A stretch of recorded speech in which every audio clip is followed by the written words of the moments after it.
Здравствуйте, уважаемые телезрители. В эфире АЛЛАТРА-24. Программа «Еще не вечер». В студии работаю я, Вера Черникова.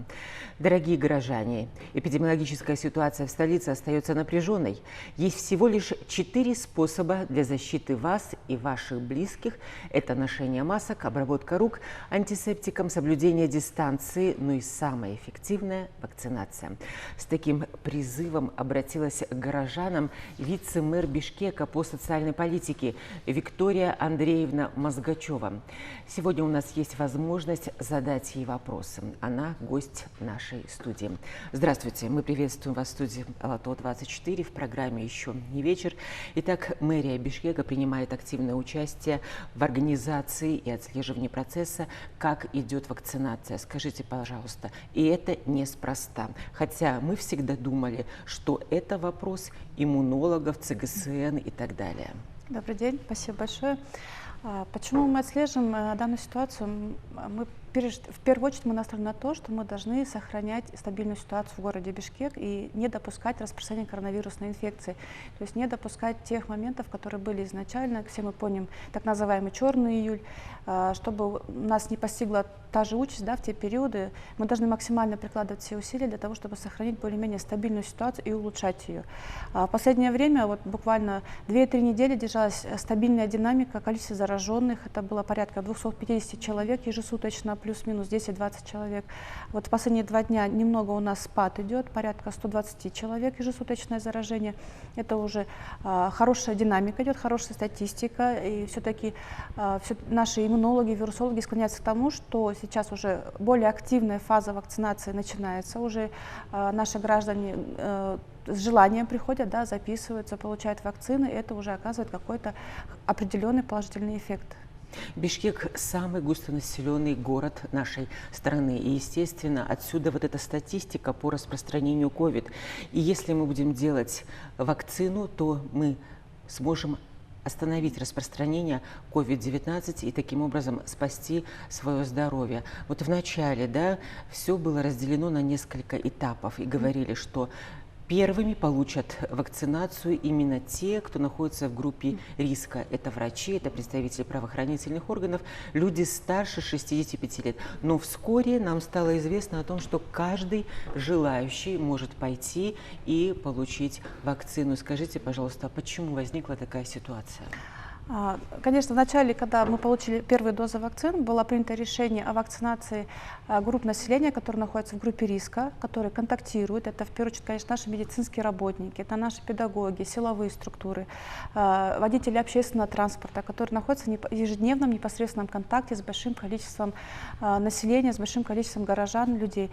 Потом, когда мы уже понимаем, что, в принципе, на сегодняшний день у нас есть необходимое количество вакцин, которые мы можем обеспечить горожан, и с тем условием, что будет постоянное прибавление доз вакцин, так как это все-таки разрабатывается на уровне правительства, идет обеспечение на уровне государства, мы оповестили горожан, что в принципе мы можем уже ставить вакцины всем желающим, потому что мы должны понимать, что COVID-19, он уже никуда не денется, да, он от нас не уйдет, и мы должны принимать все меры для того, чтобы нормализовать нашу жизнь, то есть вернуться в прежнее русло, как можно максимально избавиться от тех ограничений, которые на сегодняшний день еще до сих пор действуют, да, вот, поэтому нужно принимать те меры, которые будут эффективно направлены на жизнь в условиях пандемии, на жизнь в условиях ковида, для того, чтобы снизить это на уровень вирусных заболеваний, сезонных, как такой же грипп, да, к примеру. Изначально у нас были открыты пункты вакцинации в объединенных центрах семейных медицины, потом они плавно расширились у нас до 19 пунктов. Это мы охватили полностью весь город, включая наши жилмассивы. Работа проводится. Вот на сегодняшний день у нас был штаб с утра, мы как раз обсуждали данный вопрос. Сейчас принимается решение о том, чтобы наши пункты работали по сменному графику. Хотя бы на сегодняшний день, чтобы хотя бы по одному пункту в каждом районе, где принимали людей после работы, то есть хотя бы до 11 часов вечера. Потому что есть желающие, которые хотят получить вакцину, но они не могут в рабочее время уйти с работы. В субботу на сегодняшний день они работали до часу дня, в воскресенье у нас не работали, да, пункты вакцинации. Поэтому мы сейчас прорабатываем вопрос, я думаю, в ближайшие дни он будет решен, о продлении работы по сменному графику, чтобы в вечернее время могли посетить и выходные дни. В начале своего разговора вы сказали о том, что динамика есть, и количество людей, которые получили вакцину именно в Бишкеке, с каждым днем увеличивается. О чем говорят цифры, какова статистика? На сегодняшний день вакцину получили у нас 15 400 человек. Из них уже 1804 человека – это те люди, которые уже вторую дозу получают. То есть это уже повторно. Все мы знаем, что вакцину, что Синофарм, что Спутник Ви получают 2 раза. Единственное, у нас Спутник Ви – это 2 разных компонента, Синофарм – это один и тот же препарат, но он ставится 2 раза с разницей в 3 недели. Вот если взять, к примеру, статистику последнюю, вот за последние сутки мы проставили более 2000 вакцин. То есть более 2000 прививок у нас горожане наши получили. На сегодняшний день спутника Ви первой дозы у нас нет в наличии, ожидается прибытие. Как только она прибудет в страну, это будет опять же оповещено СМИ, посредством правительства оповестит, и далее будет распределение уже по всем регионам, в том числе город Бишкек. А Синофарм у нас имеется в наличии, и все желающие могут также прийти получить. Кроме того, для облегчение деятельности, да, мы проводим разъяснение работы в организациях, в структурах бизнеса. Мы готовы, специалисты наши готовы прийти людям разъяснить, потому что не совсем до конца есть понимание у людей, для чего делается вакцина, да, что это лекарство, это или не лекарство, да, как проходит, какие могут быть побочные эффекты. Вот это людей интересует, и пока человек не осознает, что это, да, он боится что-то неизвестное использовать на себе. Он боится последствий. И сейчас проводится такая очень масштабная работа, разъяснительная именно среди населения. Также наши организации здравоохранения готовы проводить выездные вакцинации, то есть это в организациях, может быть, в предприятиях, может быть. И вот эта работа в полномасштабной мере на сегодняшний день ведется. Действительно, эффект вот от этой разъяснительной работы, он совершенно другой. Если человек услышит информацию по телевидению, прочитает в газете, да, но если к нему на предприятие, на рабочее место придут и расскажут о пользе и значении вакцинации, я думаю, что эффект будет совершенно другой, и отношение изменится. Человек обязательно сделает вакцинацию, дабы сохранить свое здоровье. Подтверждением того, что вы внимательно следите за ситуацией, как организована вакцинация в нашем городе, говорит тот факт, что вы посетили центры, где проводится вакцинация. Это ЦСМ. Какое впечатление вы получили, насколько хорошо организована работа? Но на сегодняшний день уже с учетом опыта наши медики, в принципе, отработали весь алгоритм, все процедурно. У нас определены места, где горожане могут ожидать, потому что бывает, что скопление порядка 5 либо 7 человек, которые ожидают в очереди. Хочется напомнить горожанам, что функционирует электронная очередь, запись посредством Министерства здравоохранения организовала. Можно записаться в электронном формате для того, чтобы прийти получить вакцину на определенное время. Организованы места для того, места ожидания перед вакцинацией. Затем у нас проходит обязательный осмотр врача в обязательном порядке. Если нет противопоказаний для получения вакцин, производится вакцинация, и затем каждый человек, получивший вакцину, должен находиться минимум 30 минут под наблюдением медицинских работников для исключения каких-то побочных эффектов. С учетом динамики, статистики, вот из 15 400 человек ни одного человека с побочными эффектами в городе Бишкек у нас не наблюдается, не было. Уже очень активно люди стараются проявлять инициативу, приходят, спрашивают. Я была свидетелем того, как раз это был первый день, когда получали вторую дозу вакцин. И, в принципе, желающих очень много. Но вот по поводу разъяснительной беседы хотелось бы все-таки добавить, чтобы наши горожане, вообще жители всей нашей страны, перестали обсуждать вакцины именно в социальных сетях. Очень много сейчас экспертов выступает, псевдоэкспертов. Да? Хорошо, когда это выступают действительно профессионалы, специалисты своего дела, но очень много догадок, очень много мнений, да, предположений. Это немного усугубляет ситуацию в том плане, что не всегда люди могут услышать мнение квалифицированного специалиста. Это вот на уровне разговоров, просто обсуждения остается. Такая ситуация была у нас в июне-июле прошлого года, когда все мы были свидетелями того, как назначения, якобы протокола Министерства здравоохранения были распространены в социальных сетях Facebook, WhatsApp, Instagram, и когда люди просто занимались самолечением. И вот это было одним из очень негативных факторов того, что когда горожане обращались к врачам, была тяжелая ситуация по состоянию здоровья с людьми, да, вот это было таким негативным фактором. Поэтому хочется все-таки обратиться к горожанам. У нас в каждом объединенном центре семейной медицины, в каждом центре семейной медицины функционируют телефоны доверия. Они так и называются, чтобы люди им доверяли, чтобы они могли позвонить, чтобы они могли проконсультироваться, получить квалифицированную помощь. Да. У нас до сих пор функционирует служба 118, которая занимается вопросами ковида. У нас работает 8 линий, пока на сегодняшний день для города нам их достаточно. Нагрузка, конечно, была увеличена немного в последнее время, но справляются.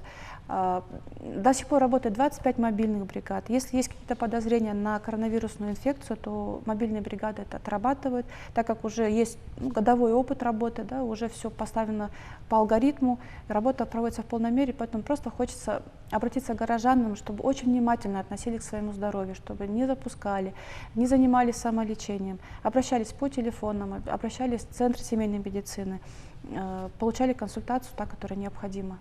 Действительно, мобильные бригады службы 118 – это очень удобно. Приезжают квалифицированные врачи, которые сразу вникают в ситуацию и определяют, или человеку нужно остаться дома, или все-таки нужно вызвать скорую помощь. Обязательно берут ПЦР-анализ, и если он оказывается положительным, то экстренно сообщают о том, что необходимо все-таки лечь в больницу и получить определенное лечение, потому что мы знаем, что чаще всего вот COVID-19 сопровождается именно с пневмонией, когда идет поражение легких. Но вы не назвали телефоны горячей линии. У нас в каждой ЦСМ есть телефоны доверия. Эту информацию мы обновим, разместим на сайте мэрии для удобства горожан, потому что их порядка 22 номеров.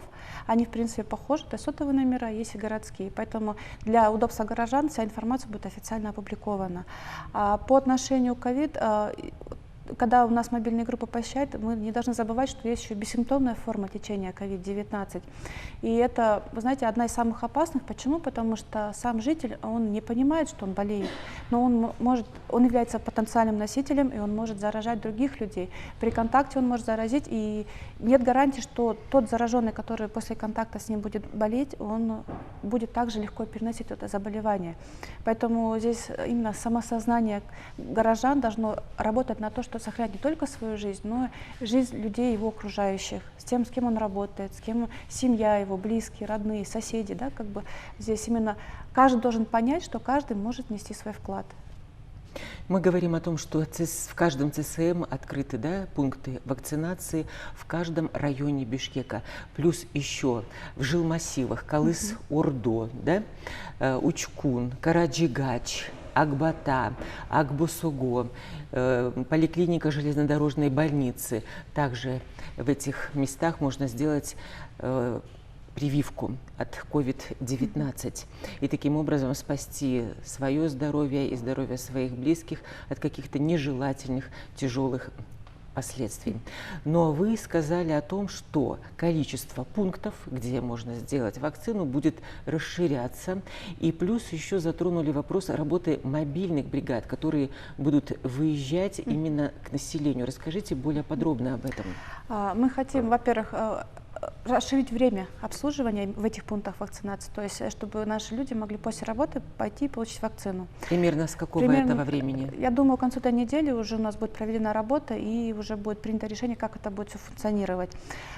Планируем как минимум до 11 часов вечера, чтобы горожане могли прийти, получить вакцину и захватить выходное время, потому что на сегодняшний день у нас работают только до часу в субботу, до часу дня. В воскресенье не работают пункты вакцинации, поэтому мы хотим вот именно это время увеличить, чтобы людям было удобно, это для удобства наших горожан. Это очень важно. Да, по мобильным бригадам, в принципе, есть уже определенный опыт на выездные, то есть это уже отработанный алгоритм. Для начала, конечно, в любом случае, если есть какие-то вопросы по вакцинации, вот в мэрии, к примеру, проводилось как? Мы утром пригласили аппарат, приехали специалисты, провели разъяснительные беседы. Да, у кого-то, если какие-то опасения еще оставались на тот период, если какие-то вопросы оставались, они могли задать, они могли спросить, они могли убедиться, да, в каких-то своих сомнениях, предположениях. И далее у нас прошла вакцинация аппарата. Также мы сейчас отрабатываем по всем направлениям, это и частные структуры, и государственные, и муниципальные структуры. То есть мы в первую очередь разговариваем с нашими людьми, да, мы объясняем, специалисты работают в плане разъяснения и объяснения ситуации. В дальнейшем формируются списки желающих, для того, чтобы мобильная бригада определила дозу вакцин, необходимую для количества людей. Все необходимое это все привозится с собой, потому что вакцины хранятся при очень строгих правилах, чтобы весь этот алгоритм не нарушить, чтобы не нанести вред нашим горожанам. Это все проводится уже в установленном порядке, с соблюдением всех санитарных норм, медицинских норм, проводится уже на местах выезда. То есть организовывать сначала площадка, где-то можно сделать кабинеты, обязательно должен быть осмотр первичный врача, обязательно должно быть наблюдение после вакцинации в любом Самое случае. главное, что медики сохраняют именно режим хранения вакцины, даже если они выезжают на место. Обязательно, да. Скажите, пожалуйста, какие меры по нераспространению COVID-19 принимаются еще мэрией? Работа ведется по нескольким направлениям. Это, конечно, сейчас самый действенный способ сохранить стабильную ситуацию – это вакцинация.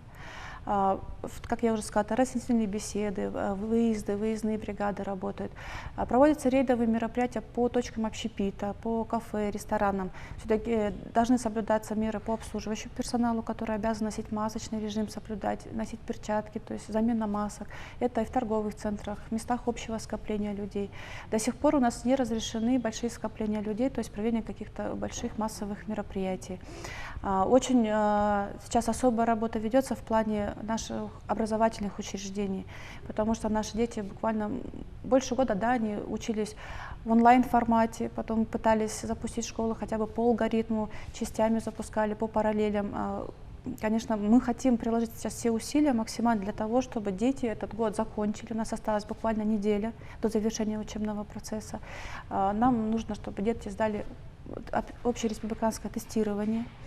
А для того, чтобы они его удачно сдали, они должны были закрепить хотя бы определенные знания, которые были получены в онлайн-формате.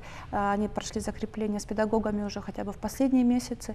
И на сегодняшний день, вот сегодня стартовало как раз тестирование общереспубликанское.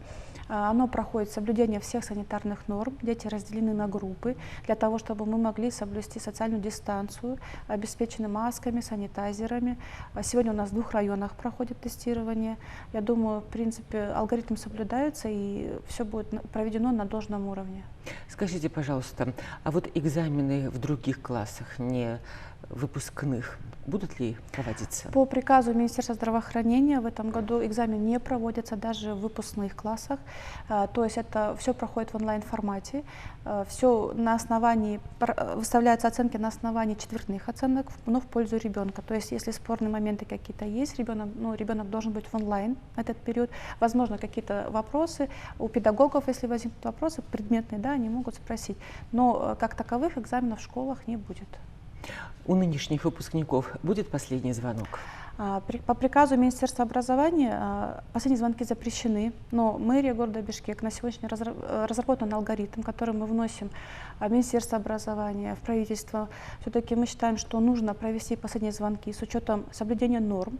Мы предлагаем исключить участие начальных классов. Раньше, как вы помните, всегда уже участвовали 1 класс, 11 классы.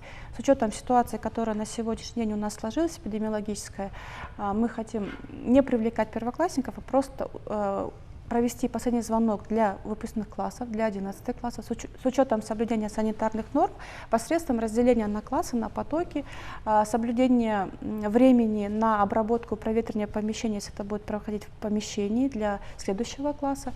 То есть это определенный алгоритм, который мы хотим предложить и все-таки для 11 классов устроить последний звонок. Дети все равно ходят в школу, дети контактируют, они обучались последние 2 месяца в офлайн формате, поэтому я думаю, это будет очень правильное решение, и которое мы проведем с учетом всех норм санитарных и соблюдения дистанционных антисептических мероприятий.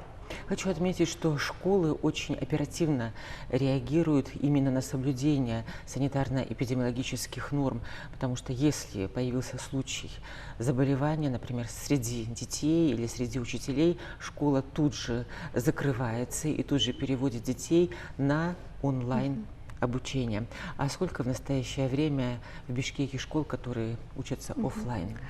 У нас вообще идет такая работа именно точечная. Есть у нас, мы не всегда закрываем всю школу.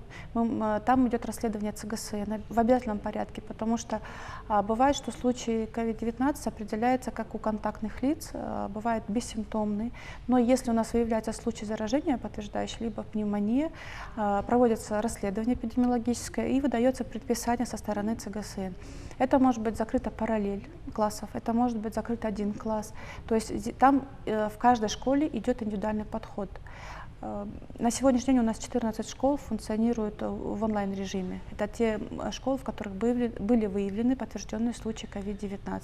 А всего у нас в городе Бишкек 97 муниципальных общеобразовательных учреждений. Давайте вернемся к вопросу вакцинации. Вы сказали, что в настоящее время есть в наличии вакцина Sinopharm, да? Спутник Ви осталась для второй дозы. Какова ситуация с обеспечением именно центров семейной медицины этими препаратами? Да, на сегодняшний день то, что мы получили по линии правительства, спутник Ви, действительно, мы первую дозу все поставили. Там было порядка 6 тысяч вакцин, 6 тысяч доз. Сейчас прибыла недавно вторая доза, то есть второй препарат. Он так как отличается от первой, поэтому они его партиями также его поставляют. Вакцинация уже начата, буквально на этих днях. Вот вчера, сегодня уже начали получать. По Sinopharm на сегодняшний день у нас есть порядка 6 тысяч доз. И его делают в каждом ЦСМ? В каждой ЦСМ, которые указаны, которые у нас официально опубликованы, 19 ЦСМ и врачебных амбулаторий, входящих в них, проводят вакцинацию Sinopharm. Мы ожидаем прибытия вакцины к концу месяца. Кроме того, прорабатывается все-таки это общегосударственный вопрос, это на уровне государства, межгосударственное соглашение разрабатывается.